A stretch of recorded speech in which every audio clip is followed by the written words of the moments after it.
하이, 안녕하세요. 오늘 이제 오랜만에 디딤 영상 다시 시작하도록 하겠습니다. 우리 내수공 17번에 해당되는 내용이고요. 이제 남은 내수공은 17번과 18번 두 가지밖에 남지 않았습니다. 자, 오늘은 이제 제목이 직선과 원의 방정식인데요. 오늘은 먼저 직선의 방정식에 대해서 배워보도록 하겠습니다.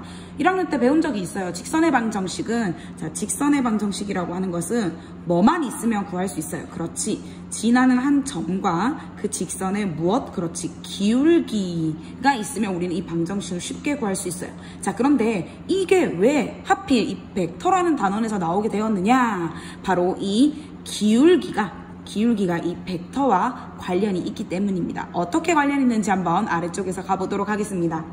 네, 첫 번째는 무엇이냐면 어떤 주어진 벡터가 있어요. 그 벡터와 평행한 직선의 방정식 구하는 거 공부해 보도록 할게요. 우리 왜 1학년 때도 기울기가 직접적으로 주어지는 경우가 있고 어떤 직선과 평행한 직선의 방정식, 어떤 직선과 수직인 직선의 방정식 구하여라. 이런 문제들이 많이 나왔었죠. 이런 개념들이 마찬가지입니다. 이번에는 어떤 직선의 방정식을 구하는 데 있어서 기준이 되는 평행하게 이 벡터와 기준이 되는 벡터와 평행한 직선의 방정식을 구하는 거 한번 가보도록 하겠습니다.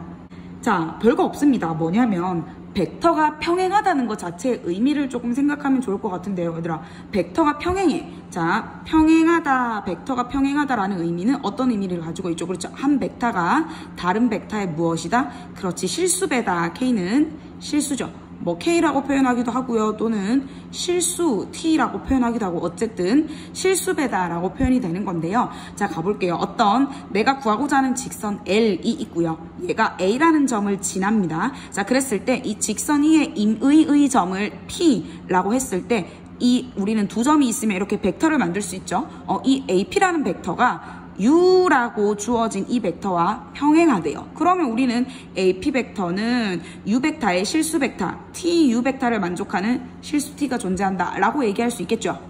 자, 그러면 다음 페이지에서도 어떻게 얘기할 수 있냐면, 그러면 AP라는 벡터는 기본적으로 위치 벡터를 표현을 하면 P 벡터에서 A 벡터를 뺀 거니까 결국에는 P 벡터는 A 벡터 더하기 PA 벡터하고, 아까 AP 벡터, 죄송합니다. AP 벡터를 우리는 뭐라고 했냐면 AP 벡터가 U 벡터의 실수배다라고 했으니까 결국에는 P 벡터가 A 더하기 TU 벡터를 만족하는 것, 이런 벡터가 존재한다라는 거거든요. 그러니까 요거를 만족시키는 점 P는 직선 L 위에 존재한다라는 거고요. 그 다음에 반대로 요거를 만족시키는 벡터 P를 위치 벡터로 하는 점 P는 직선 L 위에 있다라고 얘기할 수 있겠습니다.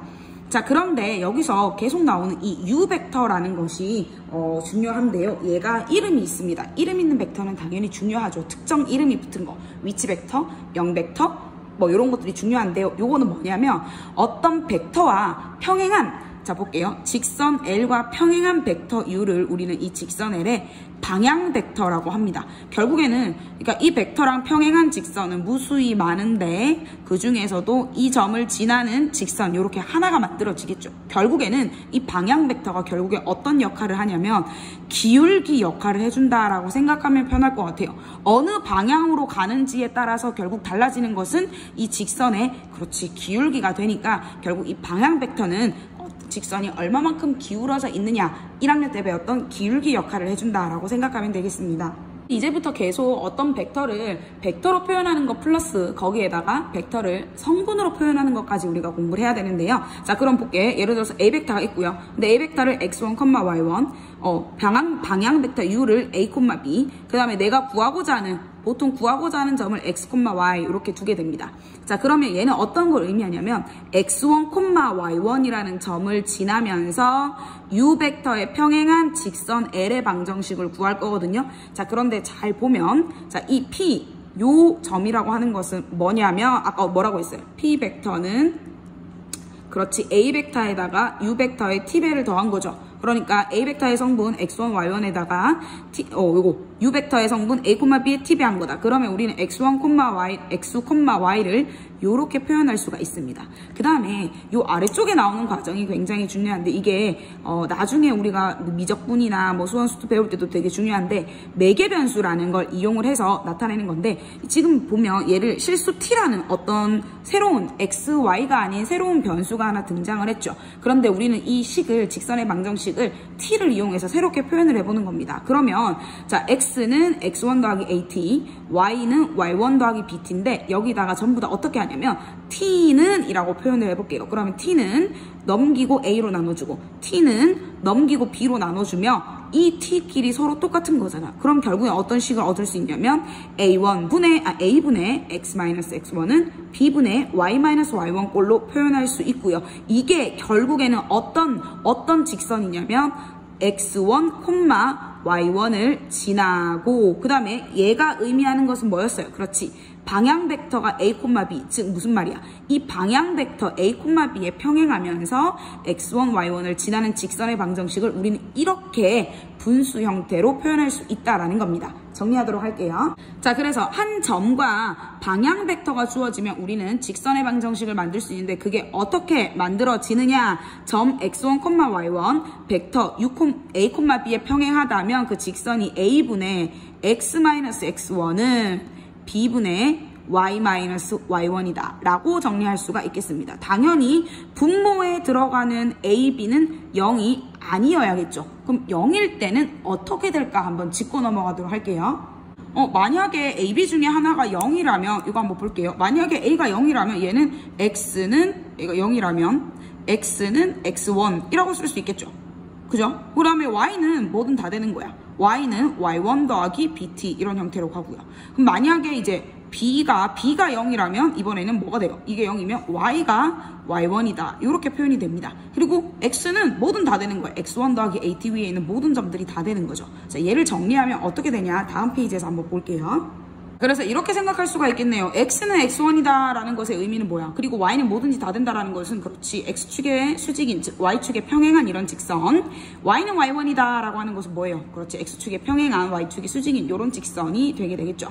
자, 그래서 우리는 직선을 이렇게 표현하기도 하고요. 아까처럼 x는 x1 더하기 at, y는 y1 더하기 bt 형태로 요렇게 이것도 직선이고 얘도 동일한 직선을 의미하는데 다만 표현하는 방법이 조금 다를 뿐이다 라는 거고요. 이거 이용해서 우리 직접 직선의 방정식 구하는 거 연습해 보도록 하겠습니다.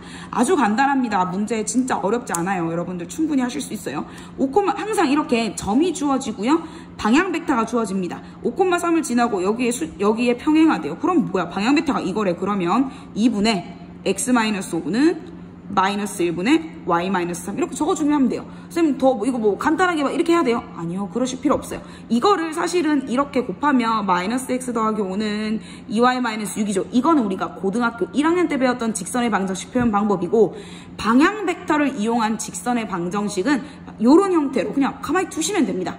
자, 그리고 원점을 지난데요. 0,0이고 벡터 1,1에 평행하대요. 즉, 이 벡터 자체가 무슨 벡터라는 뜻이에요? 그렇지. 이 주어진 직선의 방향 벡터가 되니까 뭐야? 1분의 x-0은 1분의 y-0다. 이거는 그냥 x는 y라고 간단하게 해줄 수 있겠죠. 이렇게 우리는 평행한 직선의 방정식, 방향 벡터가 주어지고 점이 주어졌을 때 직선의 방정식을 간단하게 구할 수 있었습니다. 그럼 예제 1번 한번 볼게요. 자, 이 점을 지나고요. 여기 이 직선에 평행하대. 그러면 무슨 말이야? 이 직선의 방향 벡터는 뭐예요? 2,3이죠? 그러니까 내가 원하는 직선은 얘랑 평행하니까 이 직선의 방향 벡터는 얘랑도 평행을 해야 되죠. 결국에는 얘나 내가 구하고자 하는 직선이나 방향 벡터가 어떻다? 똑같다라고 할 수가 있겠습니다. 그래서 2분의 x-4는 3분의 y-3이니까 y 플러스 3 이렇게 표현만 해주면 되겠습니다. 그러면 예제 2번에서는 뭘 물어보냐면 두 점을 지나는 직선, 우리 항상 보면 이렇게 한 점이랑 기울기가 주어지거나 또는 두 점이 주어지는 경우가 있습니다. 이런 경우에는 이 두 점을 이용해서 우리는 기울기를 구했었어요. 마찬가지. 여기에서 뭘 구해주면 될 거야? 그렇지. 두 점 이용해서 방향 벡터 AB를 구해주면 되는 거예요. 자, 두 점을 지나는 직선의 방정식은 이 두 점을 이용한 이 AB 벡터라는 것과 평행하잖아요. 얘가 곧 방향 벡터가 되겠죠. 자, AB라는 것은 어떻게 해요? 그렇지. B에서 A를 빼줘야 됩니다. 그러니까 마이너스 1,3에서 4,2를 빼주게 되면 방향 벡터가 마이너스 5,1이다 라고 되겠죠. 그럼 직방이 어떻게 돼요? 마이너스 5분의 자 x 마이너스 둘 중에 아무거나 지나는 점 아무거나 하셔도 상관없습니다. a로 해볼까요? x 마이너스 4는 1분의 y 마이너스 2다 이렇게 써줍니다. 이 1을 안 쓰고 그냥 y 마이너스라고 써도 되지만 그냥 눈에 누가 봐도 방향 벡터가 마이너스 5,1이다라는 걸 잘 보여주려면 그냥 이대로 두셔도 전혀 시험 문제에서도 서술형 답안지에서도 이렇게 두셔도 전혀 상관없습니다. 그냥 이렇게 두시면 되겠습니다. 오늘의 첫 번째 내용은 주어진 벡터의 평행한 직선의 방정식을 구했다면 두 번째 주어진 벡터의 수직인 직선 어떻게 구할까? 그러니까 주어진 벡터가 이렇게 있어요.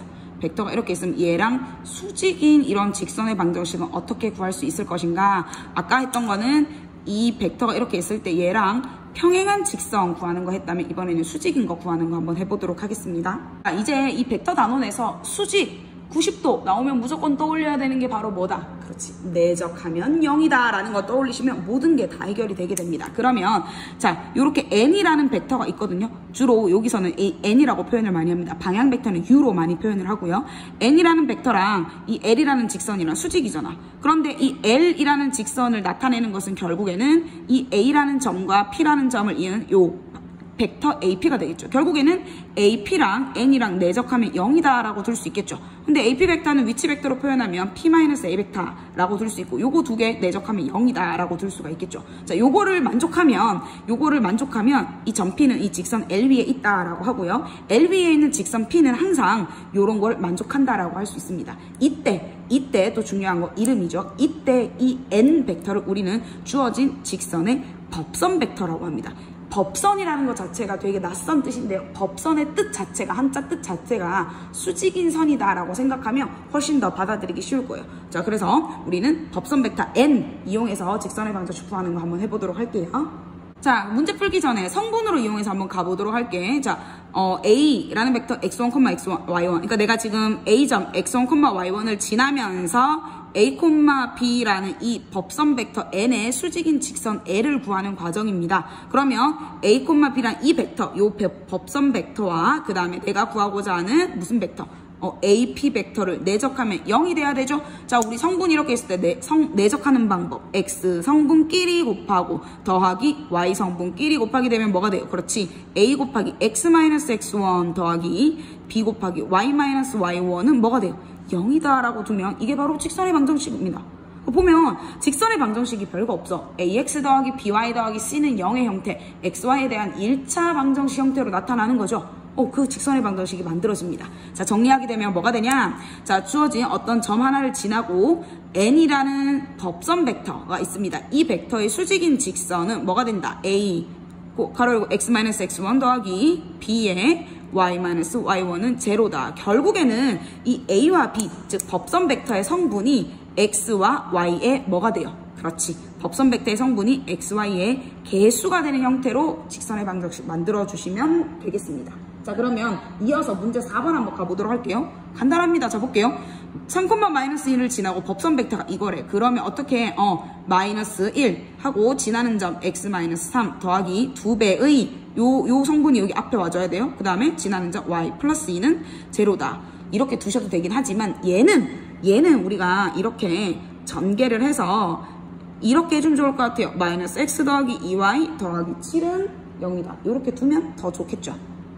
자, 1,4를 지나고 이 n이라는 4,1이라는 벡터의 수직인 직선이 있대요. 그럼 뭐야? 얘가 결국 의미하는 게 그렇지. 무슨 벡터? 법선 벡터가 됩니다. 그러면 4 곱하기 x-1에 더하기 1 곱하기 안 적어도 되겠죠? y-4는 제로다 라고만 적어도 되지만 4x 더하기 y 마이너스 8은 제로다 라고 써주시면 더 깔끔하다. 그래서 방향 벡터가 주어졌을 때는 A분의 X-X1은 B분의 Y-Y1 형태로 두시면 되고, 자, 법선 벡터가 주어졌을 때는 이렇게 X, Y의 개수가 결국 법선 벡터의 성분이 된다 라고 하고, 요거 정도는 우리가 전개를 해서 정리해 주시면 되겠습니다. 내용 끝났습니다. 그럼 오늘은 직방을 구하는 방법 두 가지를 배웠어요. 하나는 무조건 점이 하나 있어야 되고요. 어떤 벡터의 평행한 직선을 구할 때는 그렇지 바로 방향 벡터라는 게 등장하고, 어떤 벡터의 수직인 직선 구할 때는 무슨 벡터? 법선 벡터가 등장을 하게 됩니다. 그래서 지금 여기 형성평가 스텝 1에 있는 1번 문제가 직선 방정식 구하는 것만 쭉 7개가 나오게 돼요. 여기에서 시험 노다지로 나오니까 여러분들 꼭 방정식 구할 수 있어야 되겠습니다. 간단하게 몇 개 한번 보고 넘어가도록 할게요. 4번 한번, 5번 한번 가보도록 할게요. 4번 한번 가보도록, 5번 한번 가봅시다. 자, 5,1을 지나고 이 직선의 수직이래요. 자, 근데 이 직선은 어떤 직선이냐면 얘의 방향 벡터가 뭐예요? 방향 벡터가 마이너스 1,3이죠? 근데 이 5,1을 지나는 이런 직선이 있어요. 근데 요걸 지나면서 5,1을 지나면서 이 직선의 수직이야. 그러면 요렇게 생겼죠. 그럼 결국에는 어떤 의미가 있냐면 요게 수직입니다. 자, 그러면 이 U가 하는 역할이 이 직선, 새로운 직선을 구할 때는 결국 무슨 벡터가 돼요? 법선 벡터가 됩니다. 그래서 여기에 이 직선의 수직인 직선 구할 때는 이 직선의 방향 벡터가 곧 내가 원하는 직선의 무슨 벡터? 법선 벡터가 된다라고 계산하면 마이너스 x-5 더하기 3배의 y-2는 제로다. 이렇게 둘 수가 있겠죠. 그 다음에 6번 실수 많이 하니까 한번 짚고 넘어가도록 할게요. 자, 요걸 지나고요. 여기에 수직이래요. 그러면 자, 이 벡터의 방향 벡터가 결국에는 내가 원하는 직선의 법선 벡터가 된다라는 건데 여기서 되게 주의할 점. 선생님 여기 아무것도 없으니까 1이네요 라고 생각하고 법선 벡터를 뭐라고 두자? 2,1이라고 두시면 된다 안 된다? 아니 된다라는 게 오늘의 하이라이트입니다. 자, 이거 볼게요. 1-y죠. 자, 직선의 방정식은 요런 형태로 생겼어요. 요렇게 생겼을 때 방향 벡터가 a, b입니다. 근데 얘는 지금 뭐야? 1-y죠. 그러니까 얘는 어떻게 만들어져야 되냐? 마이너스를 끄집어 내리면 y-1, 즉 법선 벡터가 2,1이 아니라 2,-1이 된다라는 거 주의하셔서 문제 푸시면 되겠습니다. 자, 오늘 한 내용을 바탕으로 여러분들 월요일 수업 시간에 우리 17번 활동지를 같이 수업 시간에 해볼 겁니다. 그래서 여러분들 주말 동안 반드시 영상 보고 오시고요. 오늘은 월요일 어차피 수업할 거기 때문에 특별히 과제는 없습니다. 열공하세요. 기말고사 파이팅! 끝!